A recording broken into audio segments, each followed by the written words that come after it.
CM साहब को कहां से फोन आया? टुलिप गार्डन से। अगर मुझको दिल्ली से फोन आया था तो अभी सीएम साहब को कहां से फोन आया? टुलिप गार्डन से।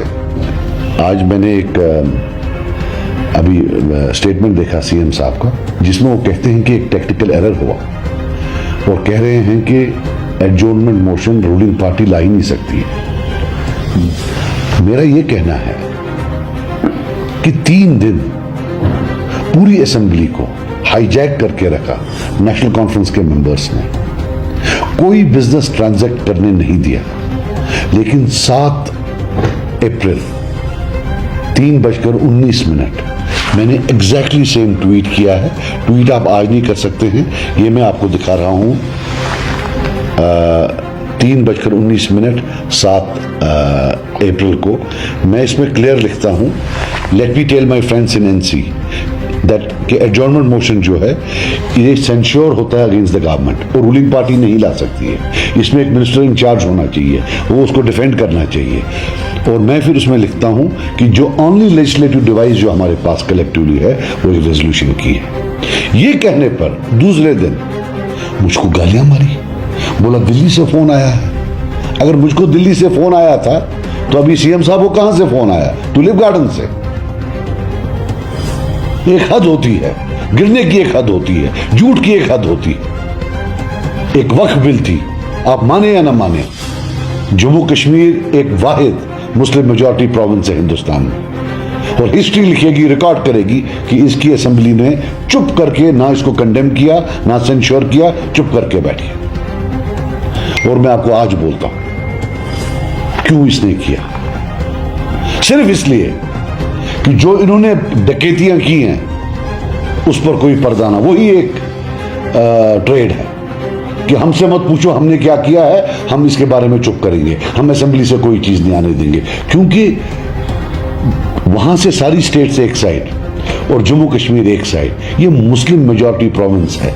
यहां का जो असेंबली का रेजोल्यूशन है वो माने खेज है, वो डिस्टिंक्टिव है, वो डिफरेंट है फ्रॉम ऑल अदर स्टेट्स। लेकिन ये हु विल बिलीव दिस? सबसे पुरानी पार्टी नेशनल कॉन्फ्रेंस, सबसे ज्यादा जो लॉन्ग टर्म एमएलएज हैं वो नेशनल कॉन्फ्रेंस के, कई 5th टर्म है, किसी की 7वीं टर्म है, किसी की 8वीं टर्म है। इनमें वकील कितने हैं? And you want us to believe कि 3 दिन किसी को नहीं मालूम पड़ा कि ये गलती कर रहे हैं? 3 दिन और किसी को कुछ बोलने नहीं दिया। आपने टीवी पर देखे होंगे कैसे वो धक्के देने की कोशिश कर रहे थे सच बोलने पर। आज जम्मू कश्मीर के लोगों को मालूम पड़ना चाहिए कि जो ये वहां अंदर गाली गलौज कर रहे थे, फिर डेस्क पर चढ़ रहे थे, छोटे बच्चों की तरह वो कागज काट रहे थे, फिर फेंक रहे थे, वो एक ड्रामा था। उनको बताया गया था कि किसी को बोलने मत दो, कोई नहीं बोलेगा। और हमारा जो मुतालबा है कि ये माफी मांगे, और if he is serious even today they can call 1 day special session, we can pass a resolution. Speaker के पास पावर है, वो हर रूल को सस्पेंड कर सकता है। और अगर हम रेजोल्यूशन करें, हम वो क्या गिरफ्तार करेंगे? रेजोल्यूशन होगा, देखी जाएगी बाद में। लॉ जो है, लॉ बाय प्रेसिडेंस होता है। लॉ कोई ब्लैक एंड व्हाइट नहीं है, उसमें बहुत सारा ग्रे एरिया है। It's a very flexible thing.